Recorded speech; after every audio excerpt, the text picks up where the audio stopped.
믿음 가져서 세례받게 하시고 그 다음에 성령 세례받게 하시고 예수 그리스도의 증인으로 살 수 있도록 그렇게 잘 좀 인도해 주세요. 맡깁니다. 여러분, 그게 아니라 고린도전서 1장 4절에서 9절까지 말씀, 우리 다 일어나셔서 한 절씩 교독하시겠습니다.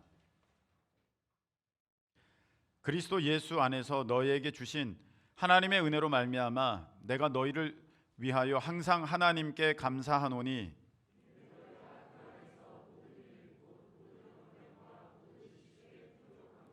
그리스도의 증거가 너희 중에 견고하게 되어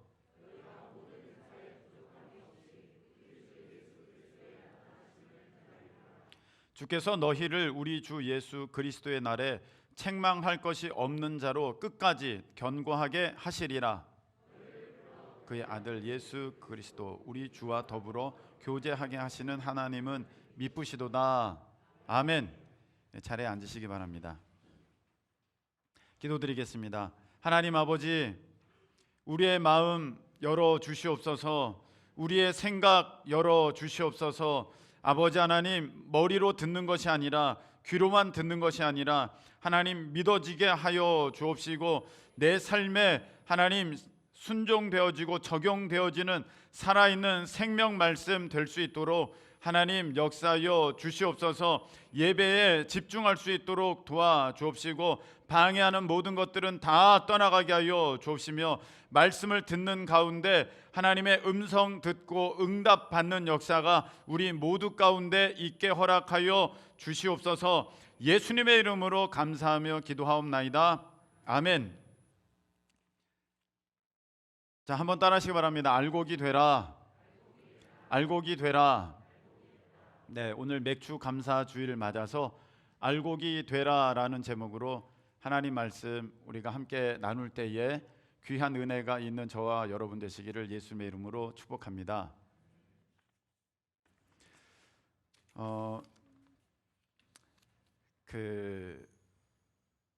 이 맥주 감사 주일은 물론 모든 것이 하나님의 은혜이니까 와 하나님 감사합니다.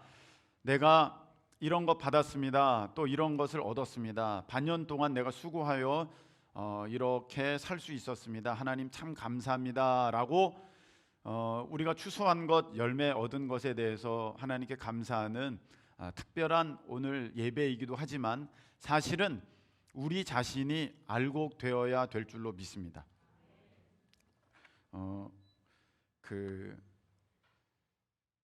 우리가 천국 들어갈 때 쭉정이는 못 들어가거든요. 네, 알곡만 천국에 들어갑니다. 할렐루야.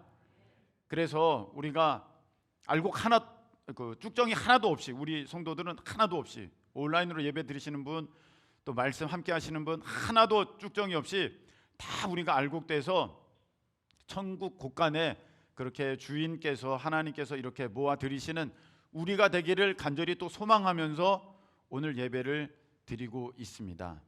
그래서 이 알곡이 되라 이 말씀, 오늘 맥주 감사주일 예배를 드리는 가운데 내가 알곡인지 한번 살펴보시는 귀한 은혜 되시는 시간 되시기를 축복합니다. 어떤 단체나 사람이나 어떤 일이나 그것이 잘 됐는지 못 됐는지를 살펴볼 수 있는 지표가 있습니다. 우리나라가 잘 살게 됐느냐, 그러면 GDP 이런 거 보지 않습니까? 네. 그다음에 코스피 지수 이런 거 보지 않습니까? 그런 걸 통해서 우리나라 경제가 지금 어떻게 돌아가고 있구나, 그런 것을 살펴볼 수 있습니다. 엔겔 지수 이런 것으로 내가 삶의 지금 모습이 어느 수준이구나, 그것을 우리가 살펴볼 수 있습니다. 진학률이 얼마나 되느냐, 취업률이 얼마나 되느냐, 그것으로 학교가 어떠한지 평가를 받기도 합니다.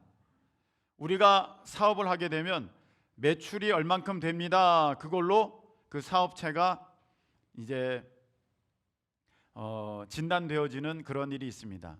교회도 그런 지수가 있습니다. 그런 지표가 있습니다.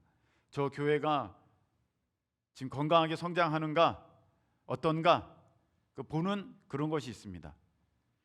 대단한 건 아니지만 간단하게 우리가 몇 가지 살펴본다면 연말에 임원이 되는 비율이 얼마나 되는가, 임원의 수가 얼마나 되나, 집사님이 얼만큼 되고 권사님이 새롭게 임명되시는 분이 얼마나 있는가, 그것이 교회 일꾼들이 세워지는 것 아닙니까? 그래서 야, 교회가 성장하고 있구나, 교회가 이제 일꾼들이 세워지고 있구나라고 하는 하나의 그런 지표가 될 수가 있습니다. 몇 년 동안 하나님께서는 우리 교회가 이제 성도가 많지는 않습니다만 비율적으로 뭐 이렇게 신천 집사님, 신천 권사님 많게 하셨습니다. 이 주한 지방에서. 그래서 다른 교회 목사님들이 막 참 성장하고 있어서 좋다고 그걸 보면서 축하해 주시고 함께 기뻐해 주셨는데, 그렇게 몇 년 동안 우리가 그 임원들이 많이 설 수 있었음을 우리 하나님 앞에 감사드리고, 또 하나가 있습니다. 그것이 무엇이냐면은 세례 받는 사람들의 수입니다. 얼마나 많은 사람들이 세례를 받았는가, 이것 정말 중요합니다. 세례를 받았다는 것은 그 전에 예수님을 안 믿었거나 예수님을 구주로 영접하지 못했다는 것입니다. 내가 세례를 받았다는 것은 이제 예수님을 나의 구주로 고백하고 하나님과 사람들 앞에서 이제 세례 받음을 통하여서 그 믿음을 증거하는 아주 귀한 그런 예식입니다. 그러니까 세례 받는 것은 그 성도의 어떠한 그 믿음의 표현이면서 목사의 기쁨입니다. 세례 베풀 수 있다는 것은, 야, 이 사람이 그래도 이제 하나님을 믿는 믿음의 자녀가 됐구나, 그렇게 할 수 있으니 얼마나 이거 감사하고 복된 일입니까? 그런데 이 분이 저절로 나왔겠습니까? 안 믿던 사람이 누군가가 전도했고 누군가가 살피고 이끌어주고 도와줬다는 거거든요. 그래서 세례 받는 수가 얼마나 되느냐가 그 교회의 총 역량을 나타내기도 합니다. 얼마나 많은 사람들이 전도를 하고 있으며, 그리고 얼마나 많은 사람들이 새 가족들을 정성껏 기도함으로 살피고 있는지, 그것이 이 세례 받는 수로 인하여서 이렇게 나타나게 됩니다. 아무쪼록 우리 큰 기쁨 교회는 그 세례 받는 수에 있어서도 정말 이제 하나님 앞에 영광을 나타내는 그런 교회가 되기를 예수님의 이름으로 축복합니다. 이제 오늘 이제 고린도 교회에 대한 얘기입니다. 고린도전서. 그런데 오늘 사도 바울께서는 이렇게 말씀을 하고 있습니다. 자, 14절 보시기 바랍니다. 나는 그리스보와 가이오 외에는 너희 중 아무에게도 내가 세례를 베풀지 아니한 것을 감사하노니, 이렇게 돼 있어요. 이 말이 참 아까 지금 방금 제가 말씀드린 것과는 전혀 다른 얘기입니다. 세례를 많이 받는 것은 그 교회의 그 성장과 그 건강한 상태를 나타내는 것이고, 그 성도들의 그 믿음의 총 역량을 드러내는 것인데, 오늘 이 말씀을 보니까 사도 바울은 고린도 교회에서는 그리스보와 가이오에게 세례를 베풀었대. 2명만 세례를 베풀었다는 거예요. 그리고 한 절 건너뛰어서 16절에 보니까 스데바나 집 사람에게 세례를 베풀었다. 스데바나라고 하는 그 집안 사람들에게 세례를 베풀었다. 아마 이 스데바나는 고린도 교회에는 출석하지는 않았지만 거기 있는 사람들이 알만한 그런 사람이었던 것 같아요. 그래서 지금 사도 바울이 얘기하고 있는 건 뭡니까? 나는 세례를 많이 주지 않았다예요. 세례를 많이 베풀어야 교회에 안 믿는 사람들이 늘어난 것이고 교회가 성장하는 것이고, 그것은 사도 바울께 있어서 엄청난 기쁨이 됐을 텐데, 오늘 사도 바울은 왜 2명밖에, 고린도 교회에서는 2명밖에 세례를 주지 않았대요. 그러면 여러분 보세요. 안 믿다가 예수님 믿게 된 사람이 2명밖에 없는 거야. 이상하잖아. 고린도 교회 그러면 부흥 안 된 거야 사실은. 사도 바울 역량 그렇게 많지 않았던 거라고 우리는 생각할 수밖에 없어요. 세례받은 사람이 2명밖에 없으니까.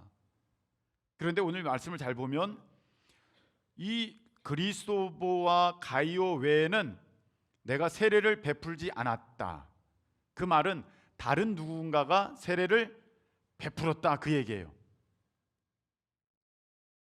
사도 바울께서 이런 얘기를 하게 된 까닭은 무엇이냐면은 고린도 교회에 아주 건강하고 신앙생활 잘하는 사람들도 있었고, 안 믿는 사람들이 이제 예수님 믿게 됐으니까 얼마나 그 나쁜 습관, 이전의 모습들을 많이 갖고 있겠습니까? 그래서 서로 그 교회 안에서도 내가 잘났다, 너가 못났다, 이렇게 막 싸우는 모습들이 있어졌었어요. 게다가 옛날에 갖고 있던 죄악된 습관을 버리지 못해서 음행을 저지르고, 그리고 우상을 섬기는 그런 모습들이 아직도 그 고린도 교회 가운데는 있어졌었는데, 그 중에 한 모습이 무엇이냐면은 나는 베드로파야, 나는 아볼로파야, 나는 바울파야, 나는 그리스도파야 하면서 이 교회가 막 나눠지는 거예요. 그래서 사도 바울께서 야, 내가 누구에게 뭐 세례를 많이 베풀었냐? 왜 내 팔을 만들고 그래? 왜 베드로 팔을 만들고 그래? 왜 아볼로 팔을 만들고 그래? 너희들 당짓지 마. 그거 좋은 거 아니야. 라면서 사도 바울께서는 이 고린도 교회 성도들을 이제 권면하기 위하여서 오늘 이 고린도전서 편지를 써서 서신을 보내므로 그 믿음의 이제 설교, 권면을 하고 계시는데, 그 중에 그 증거가 나타난 것이 무엇이냐? 세례를 많이 베풀지 않았다는 것입니다. 그러면 사도 바울의 사역이 왕성했고 교회가 크게 부흥했는데, 그러면 나머지는 어떻게 했는가? 사도 바울 외에 세례를 베풀 수 있는 믿음의 지도자들이 그 고린도 교회에서는 꽤 있었다는 거예요. 혹시 추우신가요? 괜찮습니까? 추우시면 춥다고 저 뒤에 사람에게 신호를 좀 주세요. 네. 추우신 분도 계시고 더우신 분도 계시는데, 그래도 여러분 추운 것보단 더운 게 낫습니다. 네. 추우면 좀 고통스럽잖아요. 더워도 고통스럽긴 한데 더워서 그렇게 병 날 것 같지는 않아요. 근데 추우면 병이 날 수 있어요. 그러니까 좀 배려를 해서 그렇게 맞췄으면 좋겠습니다. 저는 이렇게 웃도리도 입고 있습니다. 여러분 반팔로 계시지만, 네. 자, 그 교회 안에 못난 사람도 있지만 사도 바울이 정말 이 고린도 교회를 아낄 수밖에 없는 믿음의 좋은 사람이 있었다는 거예요. 지금 설교 오늘 제목으로 보면 그 교회 가운데 알곡들이 있었다는 것입니다. 알곡들이. 그 알곡들이 어떤 모습이 있었는지 여러분 4절부터 이렇게 소개가 되어 있는데, 내가 너희를 위하여 항상 하나님께 감사한다. 알곡된 성도들로 인하여서 하나님께 감사드린다는 거예요. 하나님께서 알곡되게 하셨으니까. 할렐루야. 우리 교회에 그런 알곡들이 넘쳐나서 오늘 맥주 감사 주일 하나님 앞에 큰 감사 올려드릴 수 있는 저와 여러분 되시길 축복합니다. 알곡들이 있어서 하나님께 감사하는데, 그 알곡의 모습이 어떠냐? 목사님, 뭐가 알곡입니까? 여기 나와 있어요. 그 알곡의 모습이 나와 있는데 5절 보세요. 이는 너희가 그 안에서 모든 일, 곧 모든 언변, 말하는 것이나 모든 지식, 예수 그리스도 성경에 관한 지식, 그리고 그리스도의 증거가 너희 중에 견고하게 되어, 내가 예수님 믿는 증거들이 삶에 아주 분명하게 나타나는 그런 모습들이 이 고린도 교회 알곡들에게는 있었다는 거예요. 모든 일, 말이나 그 지식이나 성경을 아는 그 지식이나, 그리고 그것을 삶에 순종하는 그리스도의 그 증거가 나타나는 그 모습이 뭐 빈틈없이 아주 견고했다는 거예요. 그래서 8절에 보니까 우리 주 예수 그리스도의 날에 책망할 것이 없는 자로 끝까지 견고하게 하시리라. 아멘. 오늘 이 알곡된 사람들의 모습은 얼마나 좋았는지 하나님께서 딱 보셨는데, 예수님 앞에 딱 섰는데 그 알곡 성도들이 딱 보시더니 흠 없군. 그거 보세요. 책망할 것이 없는 자잖아요. A+ 등급, 흠이 하나도 없어. 야, 참 충실한 알곡이네. 훌륭하다. 착하다. 충성되다. 이렇게 칭찬을 받는 그런 알곡들이 오늘 이 고린도 교회 가운데 있었다는 거예요. 모든 면에서 말이나 생각하는 것이나 그 아는 것을 삶에 실천하는 것이나 부족함이 없는, 책망받을 것이 없는 그런 모습들이 오늘 있었다는 것입니다. 그럼 우리는 어떠한가? 오늘 이 고린도 교회를 보면서 우리의 모습을 보도록 하겠습니다. 그럼 우리는 어떠한가? 여러분, 교회를 다니지는 않지만 하나님을 믿고 그리고 또 언젠가는 내가 교회를 가야지 그런 생각을 갖고 있는 사람들이 지금 굉장히 많습니다. 하나님은 믿지만 교회는 나가지 않아. 근데 언젠가는 갈 거야. 근데 이런 교인들을 가리켜서 가나안을 향해 간다. 이스라엘 백성들이 광야를 지나서 가나안 들어가기를 향해 간다. 그래서 가나안 교인이라고 합니다. 세상 사람은 아니잖아. 그래도 하나님에 대해서 아니까 가나안을 향해서 간다. 가나안 교인인데 그 뒤집어서 하면은 안 나가 교인이잖아요. 교회 안 나가. 그래서 참 거기에는 많은 의미가 있는 것 같습니다.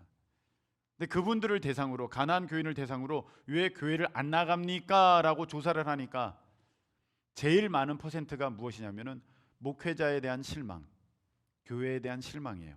이게 50%, 60%. 둘 중에 하나 이상은 나는 목사님 때문에, 교회 때문에 안 나가요. 교인들 때문에 안 나가요. 그렇게 했다는 거예요. 시험 들어서. 그럴 수 있죠. 이해가 됩니다. 그래, 시험 들 수 있어. 아유, 참 속상했겠다. 어떤 시험 들었을까? 그런데 뒤집어서 이제 가나안 교인들은 그렇게 목사와 교회를 탓하는데 그러면 본인들에게는 어떤 문제가 있는가 해서 또 조사를 해봤어요. 가나안 교인들의 특징 조사를 해봤더니 하나님을 믿습니까? 하나님 계신데 믿는데 그러면 예수님에 대해서 물어보겠습니다. 예수님은 어떤 분입니까?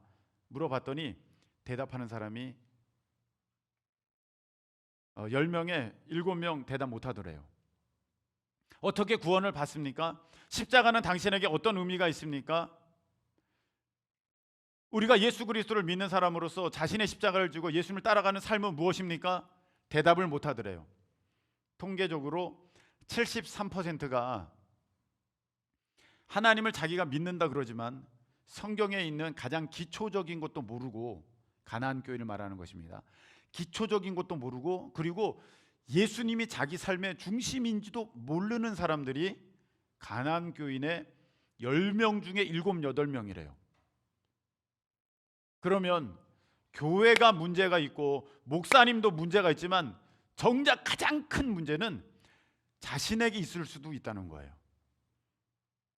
예수님에 대해서 잘 모르고, 신앙에 대해서 잘 모르고, 교회에 대해서 잘 모르고, 목회자에 대해서도 모르고, 다 모르는데 자기 생각으로 생각해가지고 이건 이래야 되지 않나? 저건 저래야 되지 않나?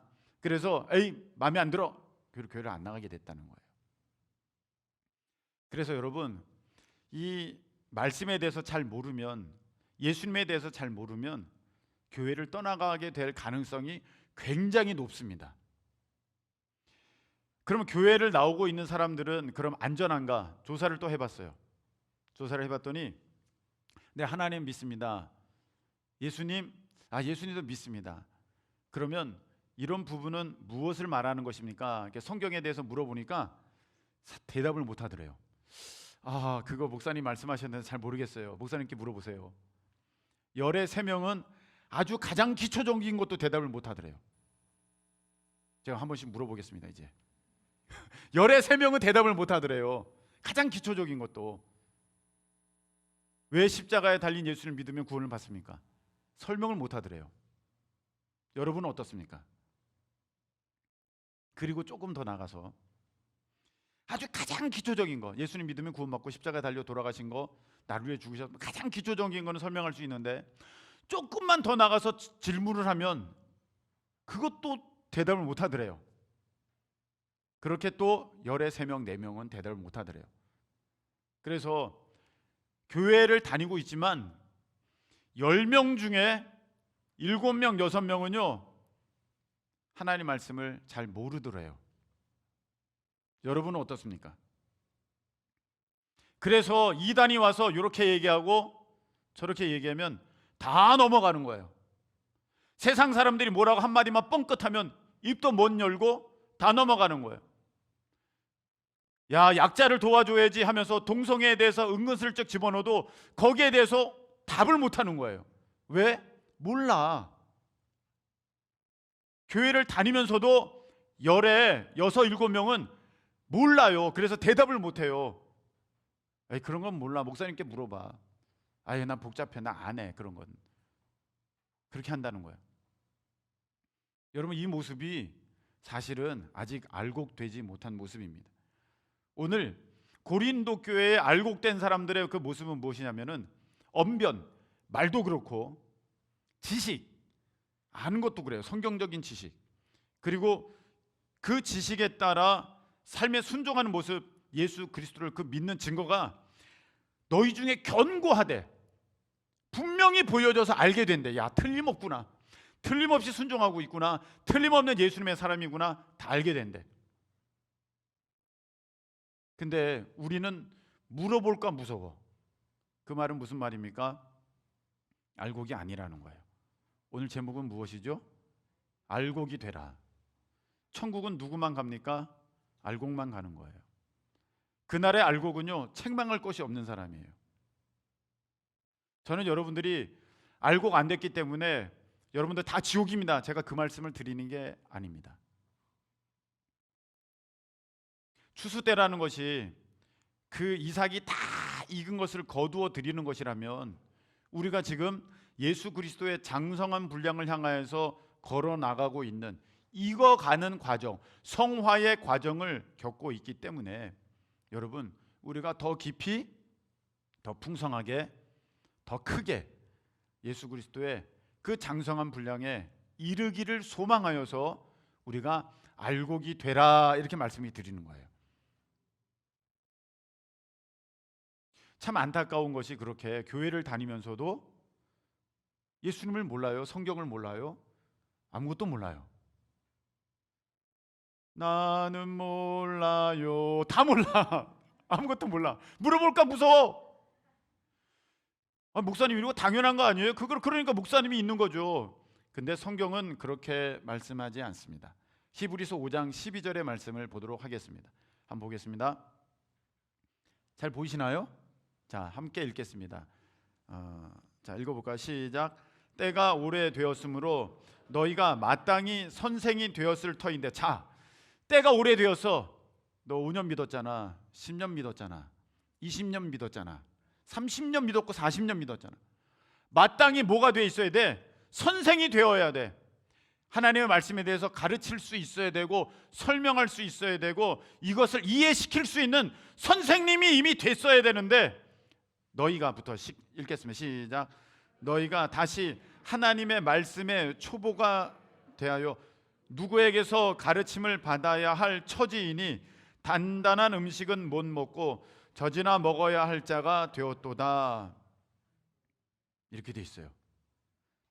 이 말씀의 본질이 무엇입니까? 아니, 너희가 선생님이 돼서 가르쳐야 되는데 아직도 하나님의 말씀의 초보 기초조차도 떼지 못해가지고 계속 배워야 된대. 계속 배워야 된대. 여러분이 젖먹이라는 거예요. 어린아기라는 거예요. 성장하지 않았다는 거예요. 가난한 교인들뿐만이 아닙니다. 교회에 있는 사람들조차 7명 모른다는 거예요. 열의 7명은 모른다는 거예요. 여러분은 어떻습니까? 우리는 어떻습니까? 여러분, 제가 이렇게 아주 기초적인 성경 교재 하나 더 드리면서 이거 답다세요. 얼마나 달 수 있을까요? 어린이 공과 교재 이렇게 드리면서 이거 어린이들에게 한번 설명해 주세요. 여러분들이 얼마나 할 수 있을까요? 우리가 너무 신앙생활을 안일하게 하고 있고 이 알곡되는 것에 대해서 관심도 없어요. 제가 지금 말씀을 드리는 것은 지식적으로 이걸 많이 알아야 된다, 그걸 말씀을 드리는 게 아니에요. 우리가 귀로 듣는 것을 믿게 돼 있거든요. 우리 믿음이 그만큼 약하다는 거예요. 설명할 수 없으면 그거 믿음이 된 게 아니에요. 남에게 납득시킬 수 없으면 그거 믿음이라고 할 수가 없어요. 아니 나도 모르는데 설명도 못하는데 그게 어떻게 나의 믿음이 됐어요? 혼란이죠, 혼란. 그게 분명한 나의 믿음이라면 콩나물은 이렇게 물이 다 빠져도 틀림없이 자라. 남에게 이야기를 해줄 수 있어요. 엄마 어떻게 자라? 해봐. 틀림없어. 이게 믿음이지. 글쎄 나도 모르겠네. 어저께 완두콩에 싹이 났더라고요. 그래서 이걸 먹어도 되나 먹지 말아야 되나, 이거 어떻게 된 건가. 믿음이 없으니까, 확실한 게 없으니까 믿을 수가 없어요. 확실한 게 없으니까. 이것 보면은 콩나물도 먹는데 먹어도 되지 않을까요? 그렇게 돼 있고, 저것 보면은 무슨 소리입니까? 감자에 싹 넣은 거 먹는 거 봤습니까? 그렇게 돼 있고, 이걸 어떻게 해야 되지? 완두콩 버릴까 먹을까? 여러분, 믿음이 없으면요 어떤 것도 확실할 수 없어요. 여러분이 누구에 대해서, 예수님에 대해서 누구에게 설명할 수 없다면 여러분, 그건 여러분 안에 있는 믿음이 절대 아닙니다. 우리 믿음의 수준이 그렇게 낮은 거예요. 그러니까 난 믿음이 있어요 말로만 떠드는 거죠. 그거 하나도 설명을 못 하는데. 여러분, 에베소서 4장에는요 이런 말씀이 있습니다. 11절 12절 보겠습니다. 자, 읽겠습니다. 시작.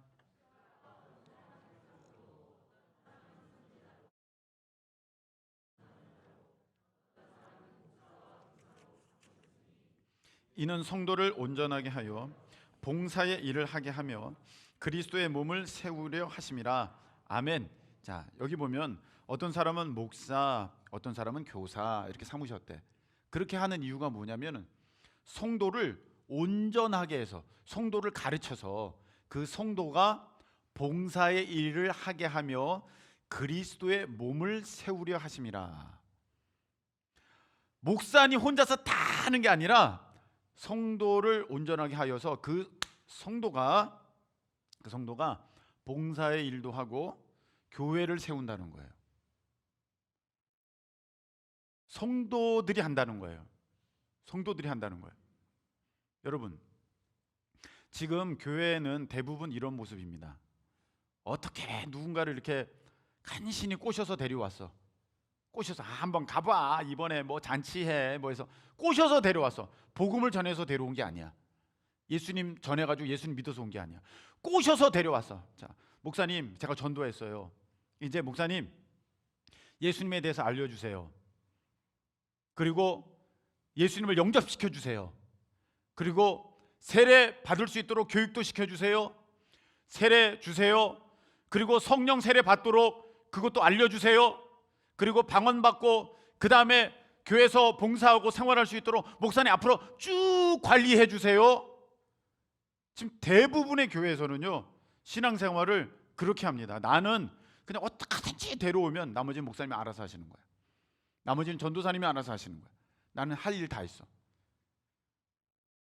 여러분, 마태복음 28장 19절 20절에는 이런 말씀이 있습니다. 너희는 가서 모든 족속으로 제자를 삼아 아버지, 아들과 성령의 이름으로 세례를 주고 내가 너에게 분부한 모든 것을 가르쳐 지키게 하라. 할렐루야. 근데 이 말씀은 목회자에게만 주신 말씀일까요? 아니면 예수 그리스도를 믿는 모든 사람에게 허락하여 주신 말씀일까요? 모든 사람이죠. 모든 사람. 이게 목회자에게만 허락된 말씀이면 성경책은 중세시대 때 그 신부만 읽었던 것처럼, 아무도 못 읽고 신부만 읽었던 것처럼 그렇게 되는 거예요. 이게 목회자를 위한 책이라면 여러분들은 책을 갖고 있으면 불경죄에 걸리는 거예요. 그런 일이 어디 있습니까? 성경을 여러분들이 지금 다 갖고 있다는 것은 이 말씀이 모든 성도들을 향한 말씀이라면 여러분은 어떻게 됩니까? 가르쳐 지키게 할 수 있는 그 실력이, 그 능력이, 그런 알곡된 모습이 여러분들 안에 있어져야 한다는 것입니다.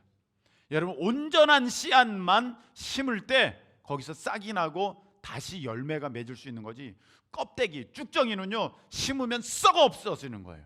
여러분, 나를 통해서 다시 생명이 태어나고 구원의 역사가 이어지려면 여러분, 내가 온전한 알곡 되어야지만 내가 땅에 심겨졌을 때 거기서 열매를 거둘 수가 있게 되는 것입니다. 여러분, 필리핀에 한 선교사님, 이광수 목사님의 교회에 지금 이제 선교사님으로 계신 윤필립 선교사님 얘기 지난 부흥회 때 많이 들으셨을 거예요. 그분이 책도 많이 쓰셨는데 거기 보면 이런 얘기 나와요. 필리핀에 700개 교회를 개척을 했거든요. 그 선교사님이 700개, 7개 아니고 700개. 대단하죠? 와, 그분 그러면 얼마나 열심히 한 거야. 근데 거기 보면은요 이렇게 돼 있어요. 자기가 가르쳤더니 1년 배우고 그들이 나가서 교회를 개척했다. 그들이 나가서 가르쳤더니 그 배운 사람들이 또 1년 배우고 나와서 교회를 개척했다.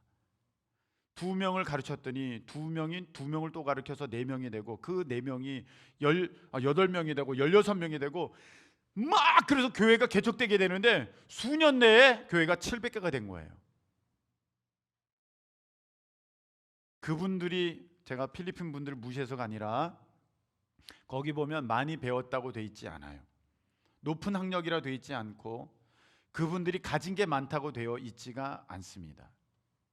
그런데 자기가 가르쳐 지키게 하라, 자기가 알고 있는 것, 자기가 갖고 있는 것, 자기에게 온전한 믿음으로 되어 있는 것을 가르쳤더니 지키면서 그대로 나가가지고 또 가르치고 또 지키게 하고 교회가 그렇게 막 성장하더라는 거예요.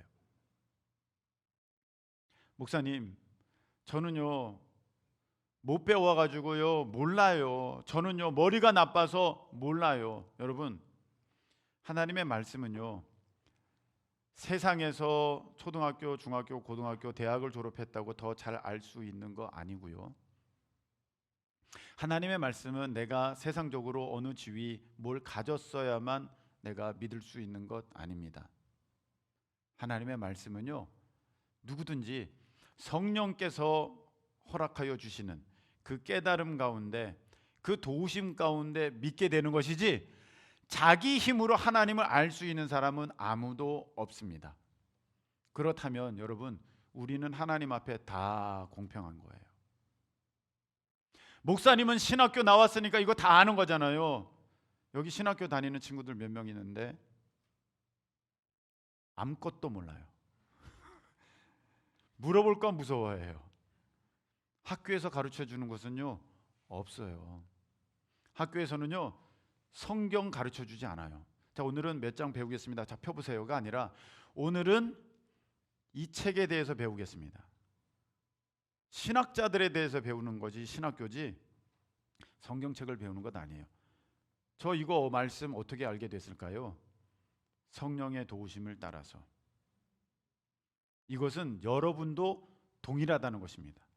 그리고 여기에 어느 누구도 저보다 머리 나쁜 분 없어요.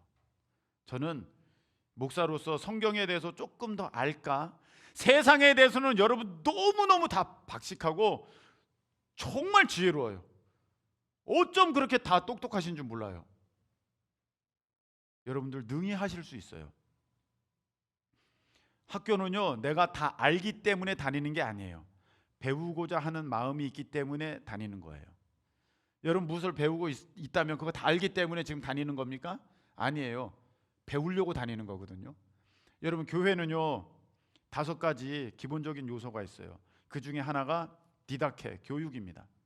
여러분이 교회에 나와서 배워야 돼. 다 알기 때문이 아니야. 배워야 돼. 마땅히 배워야 돼.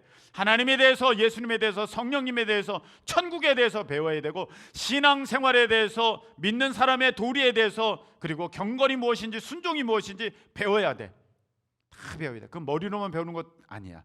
삶으로 배우고, 모습을 통해서 배우고, 그 분위기 가운데 배우고, 다 배우게 되는 것입니다. 내가 다 몰라도 돼요. 배우고자 하는 마음이 있으니까 여러분들이 교회에 나와서 말씀에 집중하게 되고, 저 사람의 그 순종의 모습에 내가 감동하게 되고, 저분의 그 섬김에 내가 같이 은혜를 누리게 되는 것입니다. 저는요 작년 수련회 때 정말 기쁜 장면을 보았습니다. 그것이 무엇이냐면은 여러분들이 이렇게 모여서 여러분들이 이렇게 모여가지고 함께 한 형제를 위해서 기도했을 때 그가 방언을 하게 되는 장면이었습니다. 다 기억하시죠? 그 자리에 있었잖아요. 여러분이 그거 기도하셨잖아요. 제가 꿈꾸는 교회의 모습이 그것입니다. 여러분, 자, 이거 한번 생각해 보세요.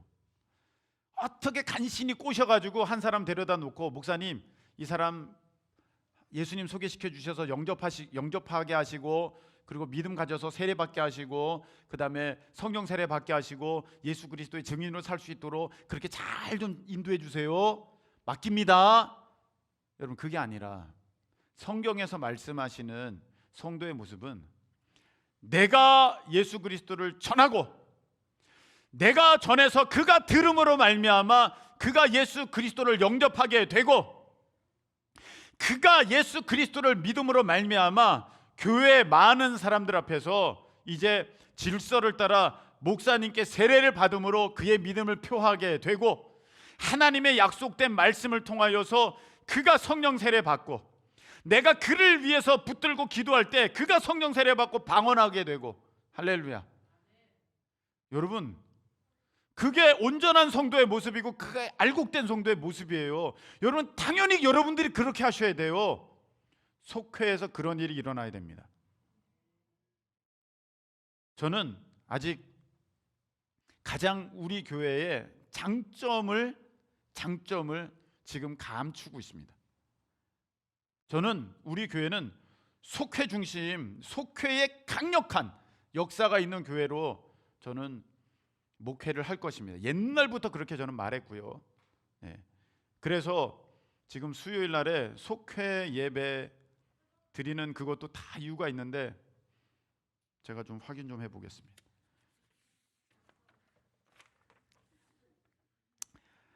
감사합니다. 그래도 이제 모여셨네요. 네. 여러분, 이런 거 한번 생각해 보셨습니까? 내가 예수님을 소개하고 예수님을 전했는데 저 사람이 눈물을 흘리면서 예수님을 자신의 구주로 영접해. 여러분, 이것보다 기쁨은 없어요. 이것보다 행복과 만족감은 없습니다. 안 해보셔서 아멘을 못 하시는 거예요. 제가 목사로 낙이 무엇인 줄 아십니까? 여러분들이 은혜 받는 거예요. 그거가 목사의 낙이에요. 말씀을 전할 때 아멘 받고, 말씀을 전할 때 그가 예수님을 구주로 고백하고, 함께 기도할 때 그가 성령 세례 받고 방언하게 되는 거, 여러분, 그것만큼 제가 기쁜 게 없어요. 근데 이 기쁨을 목사만 누리는 게 아니라 성도 여러분들이 함께 다 같이 누리시고 그 일에 여러분들이 주인공이 되셔야 될 줄로 믿습니다. 그게 속회에서 일어나야 돼요. 요즘에는요, 교회 오기까지가 발걸음이 멀어요. 여러분들의 친구를 속회로 인도하는 거예요. 그러면 여러분들의 모습을 통해서, 야, 저분들의 말, 오늘 말씀이잖아요. 야, 저분들의 말, 야, 저분들이 갖고 있는 생각들과 지식들, 그리고 삶에 보여주는 예수 그리스도의 그 증거, 와, 저게 크리스찬이구나. 저 모습이. 그 속회 가운데 혹시 예수님에 대해서 들어보셨습니까? 제가 듣지 못했는데. 제가 그러면 우리 이렇게 카페 더위에서 모였는데 예수님에 대해서 잠깐 소개해도 될까요? 3분만 소개해 드릴게요. 5분만 소개해 드릴게요. 그래서 그 얘기를 들었어요. 예수님에 대한 얘기를 듣고, 정말 그래요? 저도 예수님 믿으면 천국 갈 수 있어요? 어떻게 하면 돼요? 이 시간에 예수님을 마음으로 영접하시면 돼요. 제가 또 우리가 함께 돕겠습니다. 용기를 내셔서 믿음의 고백을 드리세요. 그래서 그가 고백하고 예수 그리스도를 믿게 되었을 때 여러분, 심장이요 뛰고 가슴이 터질 것 같아요. 심장이 뛰고 가슴이 터질 것 같고 기쁨이 한량 없습니다. 세상이 줄 수 있는 기쁨 이거 따라올 수가 없습니다. 그래서요 빌립보서 3장 8절에는요 사도 바울이 이렇게 고백했습니다. 내가 예수 그리스도를 아는 지식, 한번 읽겠습니다. 시작. 또한 모든 것을 해로 여김은 내 주 그리스도 예수를 아는 지식이 가장 고상하기 때문이라. 내가 그를 위하여 모든 것을 잃어버리고 배설물로 여김은 그리스도를 얻고. 할렐루야. 예수님에 대해서 아는 것이 가장 고상한 지식이래. 가장 높은 지식이래. 가장 탁월한 거래. 우리는요 세상에서 뭐 박사다, 세상에서 뭐 공부했다 그러면 어머 똑똑하네. 잘못됐어요. 사도 바울은요 예수님을 아는 지식이 가장 고상한 지식이고 가장 똑똑한 사람이고 가장 높은 지식이라고 분명히 얘기했습니다. 세상 박사라 할지라도 예수님 모르면요 그는 바보입니다. 영생에 대해서 알지 못하고 천국과 지옥을 모르니 가장 미련한 자입니다. 그래서 사도 바울은 그 예수님을 아는 지식이 너무 고상하기 때문에 나머지를 배설물로 여겨 다 똥처럼 여긴다는 거예요. 아무것도 아니라는 거예요. 세상 것들은, 세상에 있는 그런 모습들은. 그 지식이 나에게 있느냐 이 말입니다. 예수님에 관한 그 고상한 지식이 우리 가운데 있느냐 물어보는 것입니다. 예수님을 설명할 수 있습니까 여러분? 예수님을 소개할 수 있습니까? 여러분이 만일 연예인을 만났으면 난리 날걸요. 송중기 오다가 주안역에서 제가 만났는데 얼마나 난리 나겠습니까? 얼마나 난리 날까요? 저기 라마다 호텔에서 어느 연예인을 그때 제가 한번 봤는데 그거 얘기하고 싶어가지고 기회를 막 노리면서 키가 어떻고 야 머리 얼굴 와 비율 와 그거 얘기하고 싶어가지고. 근데 우리는 예수님을 만났다고 하는데 예수님을 소개해 달라고 할까 봐 무서워. 예수님께 대해서 아는 게 없어. 만났는데 몰라. 뭐 이런 일이 다 있습니까? 여인을 만나도 나는 그거 설명하느라고 정신이 없는데, 아니 만군의 주 여호와 하나님 독생자 예수 그리스도 만났는데 예수님을 소개 못해. 무서워. 알려달라고 할까 봐 무서워. 뭔가가 잘못됐잖아요. 그런데 이런 지식을 알기에 나는 아무 관심이 없어. 여러분 전도 세미나 신청하셨습니까? 신청하셨어요? 시간이 안 맞았어요. 제가 또 개설해 드릴게요. 여러분의 시간에 맞춰서 저녁 9시부터로 할 수 있습니다. 맞춰서 맞춤 서비스 제공해 집까지 가겠습니다. 개인 과외. 우리는 준비되어 있습니다. 김수지, 서형은 준비되어 있습니다. 우리가 안 배우려고 그러고 있어요. 여기 문제예요. 내가 알곡되는 거를 거절하고 있어요. 세상 것으로만 채우고 있어요. 제가 교사 때 중학생 애들을 놓고 간절히 기도했어요. 하나님, 이 학생이 성령 받고 방언하게 해주세요. 성령 받고 방언하게 해주세요. 그때 교사예요. 제가 목사 아니에요. 전도사도 아니에요. 근데 그 친구가 성령 받고 방언했어요. 여러분 다 하실 수 있어요. 여러분 작년 수련회 때 여러분 경험하셨잖아요. 제가 바람은요, 여러분의 친구들이, 여러분의 아는 사람들이 속회로 와서 얘기하는 가운데 좀 친해졌을 때 제가 예수님에 대해서 소개해드려도 될까요? 예수님께 대해서 소개해드리고, 그래서 우리가 믿음을 갖게 됐는데, 그러면 우리가 이제 교회 생활을 해야 됩니다. 교회에 대해서 소개해드리고, 교회는요 이런 곳이에요. 다 교회는 설교, 신앙생활은 이런 곳입니다. 교인으로서는 이렇게 해야 됩니다. 헌금은 왜 이렇게 해야 됩니까? 세상 사람들이 말하는 건 몰라서 그래요. 헌금은요 이런 이유 때문에 헌금을 드려야 되는 거예요. 그러면 하나님은요 거저 계시지 않으세요. 심은 대로 또 갚아주세요. 그런 놀라운 은혜를 이분도 경험했고 이분도 경험하고 나도 경험했고 이런 일이 있어요. 그렇군요. 그리고 또 중요한 게 있어요. 성령 받아야 권능 있는 제자가 됩니다. 그럼 성령 어떻게 받는 거예요? 우리가 도와드릴 수 있습니다. 해가지고 딱 성령 받는 법, 성령을 내가 모시는 그 일에 대해서 쫙 말씀을 드리고, 그럼 우리 한번 기도해 봐요. 이 시간 기도해요. 성령님 오시길 위해서 기도해요. 여러분들이 막 전심으로 손잡고 같이 기도할 때 속회에서 그 성령 받아. 여러분 하늘로 올라가요. 기분이 지붕 뚫어요. 할렐루야. 다 경험하실 수 있기를 축복합니다. 자, 말씀했습니다. 오늘 맥주 감사 주일이에요. 내가 알곡돼야 됩니다. 오늘 고린도 교회에 성도들, 알곡된 모습 성도들 나왔어요. 이분들은요 말도 달랐어요. 성경을 아는 지식도 달랐고, 그것이 지식에만 머무는 것이 아니라 삶에 나타나는 증거가 풍성해서, 야, 사도 바울이 고백하기를 야, 너희들이 예수님 앞에 섰을 때 책망받을 것이 없는 그런 모습으로 끝까지 경고하기를 내가 진짜 원한다. 그렇게 칭찬하는 그런 성도들이 되었어요. 이 모습이 정상이에요.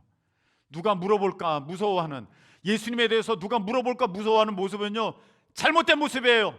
그런 모습은요 온전한 성도의 모습 아니에요. 예수님 만난 사람들의 모습 아니에요. 그렇다면 내 모습 이제 달라져야 돼요. 알곡으로 이제 달라져야 돼요. 훈련이 필요합니다. 훈련은요 이렇게 예배를 통해서 다 훈련되고 있는 것이고, 특별한 그런 과정들을 통해서 여러분들이